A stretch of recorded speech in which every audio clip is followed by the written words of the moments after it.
napakadali maglinis ng bakura.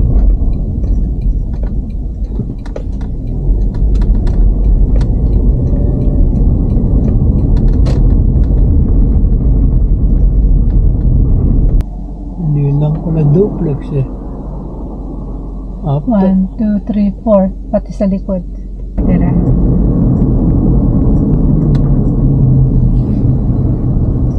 Nakatira kay dati kay ano? Kay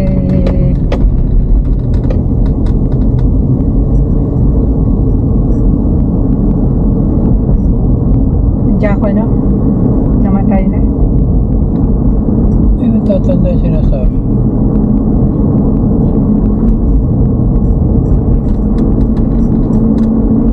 Dinadala mo sa ospital na. Good luck, Joey. Simulan na natin ang round 2. Ito na ang ating pangalawang secret agent. Number guys, licensure exam. Arkitekto na plumber. Okay, ganun pala. Mamaya, Master plumber. Oh, salamat sa mga trivia, Joey.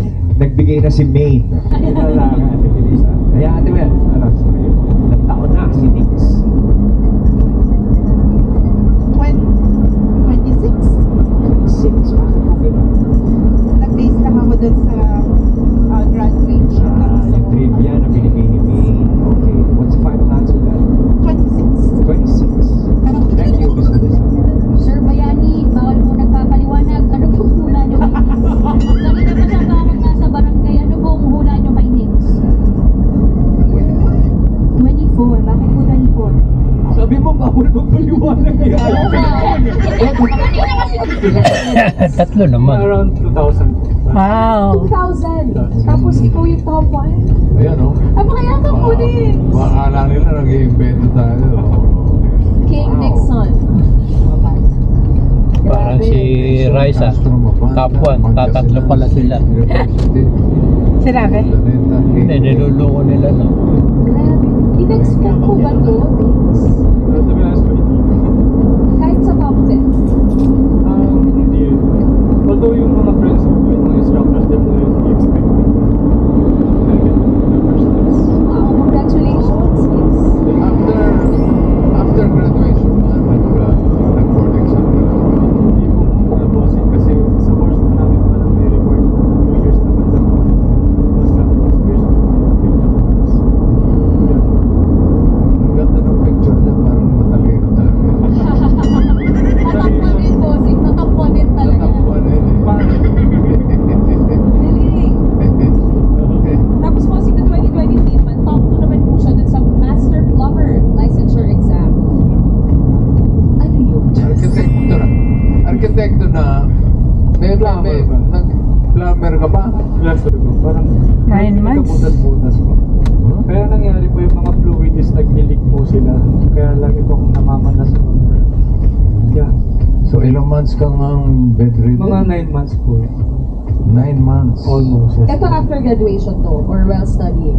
After Buti graduation. hindi during nakalta our utak niya. So bago ka nag-board exam? Gano'n? Yes po. Actually, the main reason why I take the eight of the board exam for Master Plumbers that akala ko po that time talagang yun na po yung last ko. And sabi ko nga po, before sana ako, alam niyo na po, be placed 6 feet below the ground na may lisensya po sana kahit pa paano. Pinaano mo na ba yung 6 feet? Yung plumber mo, dinayos mo na ba? Pero okay ka na ngayon? Yes, okay naman. Oo, dahil nag-top 1. Nag-top 1 and top 2, bossing. Paano yung naging recovery mo nun, Nix? Medyo matagal po, kaya kung mapapansin yung dalawang board exam ko po parang they are spaced 1.5 years apart. Because after I took the first one, I did my time recovery. 2023 isa, tapos yung 2025 po yun. Yes. Kamusta naman yung recovery for you? Mabagal po pero sa take of patience. Anong ginawang To be honest, ang nangyari po is the main medication that I did is not to take any medication at all. Because it so happened that my condition was also a side effect of one medication that I took before. Side effect. Karaniwan ka rin yung cases talaga. Parang yun po yung rebound po yan. Oh, At maganda naman ang naging laban. Yes. Ngayon, arkitekto ng gobyerno pa. Grabe. Thank you, congratulations. Congrats, Nix. Congratulations sa'yo. Thank you, Nix. Salamat, salamat. Galing. Ayun, iba talaga yung kailangan laban ng laban eh. Okay, kayong dalawa. Sai, Melissa, tuloy pa rin ang laban. Dahil kayo ang papasok sa next round. Good luck, Sai and Melissa. Ito na, simulan na natin ang round 3. May hulaan ulit kayo, Secret Agent. Narito siya, Dabber Cats. Pasok. 61. 61. Bakit po sa palagay niyo, Ate Sai? Kasi nakalagay po sa ano niya, Lola. Dun sa TikTok niya. Okay. Parang low. Para lang. Sa ano pong sagot? 61? 61 po. Kuya Ray, si Ate Melissa naman, feeling niya malapit pa lang maging senior. Malapit pa. Malapit pa lang. So, ilang taon po? 58. 58. Sa bagay may mga lolang hindi senior. Is that your final answer, Ate Melissa? Yes. Final answer, 58.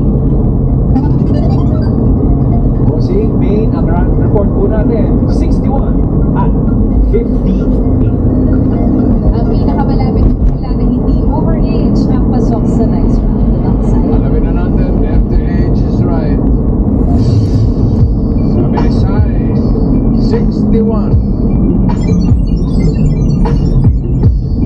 Melissa, 58. Oh! 52! Isang taon na lang ang pasok na Sai. Congratulations sa second round. Ate Melissa, meron kang GC from PMP and Mr. Donald. Congratulations. Anong pangalan sa TikTok? Lola? Lola Skitnabos. Lola. Lolaps. Lolaps with 427,000 followers. And 4.4 million likes. Wow! Ooh. Lolaps kita. Miss Adriana, kayo po ay isang content creator. Kailan po Ikaw kayo pati. nagsimula? Pandemic po, doon po ako nag-start ng TikTok. Pandemic. Paano kayo nahilig sa pagtitiktok? Ano po, wala po talaga sa isip ko mag-TikTok busing. Yung mga apo kong maliliit, giningan niyo ako na mag-TikTok. Oh. Nagagalit ako. Dindownload nila yung TikTok, nagalit ako. Sabi ko, ayoko niya. Kasi Ba't nagalit? Kasi parang mga ganon, parang nagtatanga-tangahan. Yung mga ganon, ganon yung tingin ko noon, nung una. So di ba, pandemic, tumataba ko, busing. Sabi ko, paano, tumataba na ako, wala na akong exercise. Sabi ng dalawang apo ko, kasi naman mami, ayaw maniwala, ay, ang gaganda ng mga tuktok, tingnan mo. Nang makita ko, busing, makita ko, aba. Oh, doon na nag-umpisa. Aba! Nagustuhan ko na ang pagtitiktok.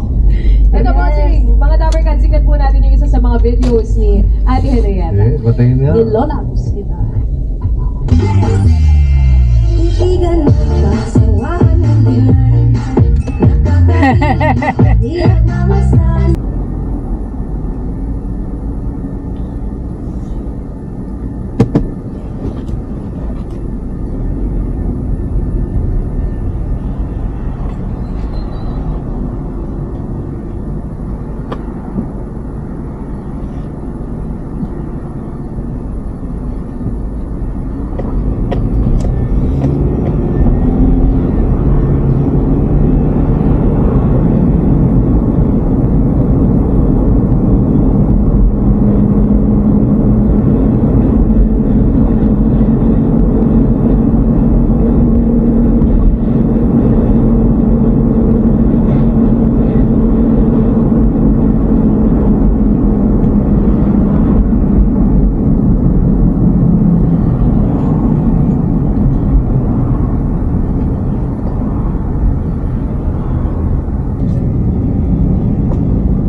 Pius Radiologist, Renton East Valley, 220 Southwest 43rd Street, Renton. Appointment reminder for 6/1/2026. 6/1 na. Lunes yan.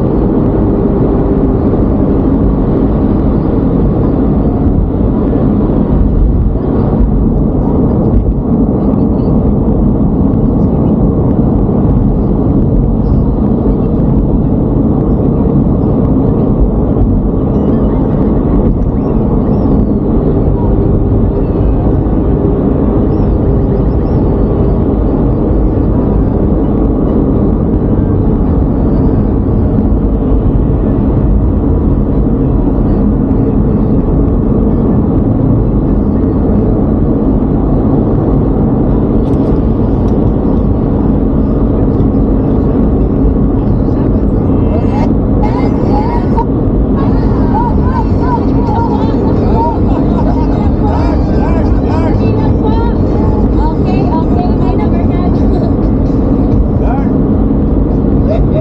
Hello po, sino po ang pangalan po? Antonio Mendoza Jr. Antonio. Correction, Antonio Tonyo.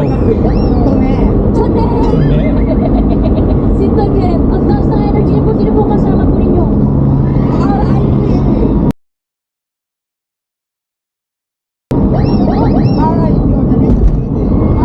Ordineta. Yung dapper class kasama. Daming energy. Pag ganyan yung mga supremo, yung mga stars na ganyan, feeling ko ano yan? 37. Ay, ako, doon ako sa shoes nagbase. Mga 39. Age reveal po. 39.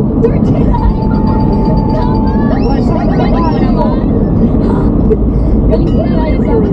Galing. Okay po, good luck po sa inyo. Next week.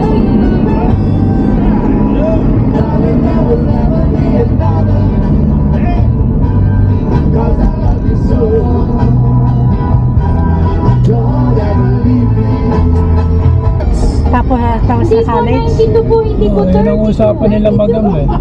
Pagka natapos ka mag-eskwela, pwede ka na Tulang mag-artista. po ang tinama. Kanino ba anak yan? Pangalan po. Kaya aga. Justin Manisa Nisip. Kaya aga mo. Ano po? Manisa Nisip. Justin. Ito, Ate Miles, sa chain niya, 21. 21? Anong edad ni Justin? 23 po. 23. Nag-ulang. Tapos siya. Kita po, bossing. Okay. Okay, kompleto na. Simulan na natin po si Kalaro. Ito na ang round 1. Kailangan lang hulaan ang age ng secret agent. At ito na siya. Lover Cats, pasok!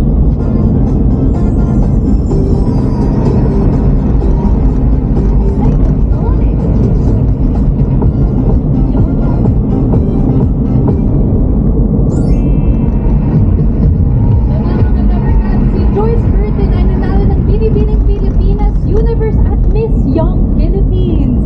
Wow, Joyce. Welcome po. Welcome din. Maya. Salamat sa pag-imbita Maya ninyo mo sa si akin. Joyce. Joyce!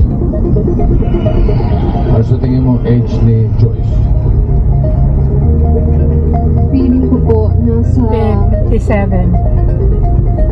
60. Grabe siya. 60? Kilala mo ba na si Joyce Burton? Joyce Ann Burton. Pamangkin ni Richard Burton. Pamangkin lang para Richard Burton. So what's your final answer?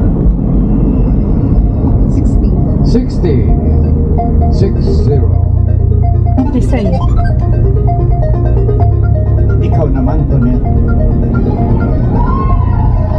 From one beauty queen to another, Binibining Pilipinas Universe.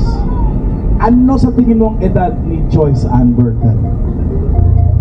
68. Ano? 68. 68. Bakit? Hula lang po. Hula lang. Yes po. 68? 68 daw. Pinaasan mo niya yung hula ni Joyce sa 60. Final na ba yan? Yes, my final answer. Final daw, 68. Dito Justin, ano sa tingin mong edad ni Miss Joyce? 64 po. 64.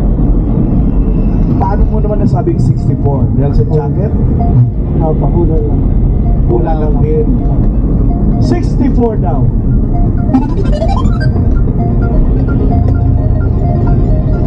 Okay, so ito na. 60, 68, 64. Oh no! Ano ba yan? Over. Okay lahat, bossing. Grabe kayo kay Joyce and Burton. Okay, overage kayo. Ayun ang pinagtawanan lang sila, bossing ni Joyce. Ibig sabihin yung 60, overage. Oo, lampas. So, another round tayo. 55. Joyce. 55 Ano ang siguro. age ni Joyce and 57. Choose your mind. 55. 55. Final? 5. 55. Lampas ang 68 mo, Tonet. Lampas din yung 16 niya. Okay, una ka ulit. 51. 51. 51. Luto. Final. Maganda siya. Final ka, bossing. Yes po. Final daw yun. Final. Justin. Anong hula mo this time? 56 pa. 56. Final na rin yan. Final na rin. 56. So, bossing. 57. 55, 51, 56. Ang pinakamalapit na hula po na hindi overage ang pasok sa next round. Alamin na po natin if the age is right. Ang sabi ni Joyce, 55. Sabi ni Antonio, 51. At sabi ni Justin, baka naman 56.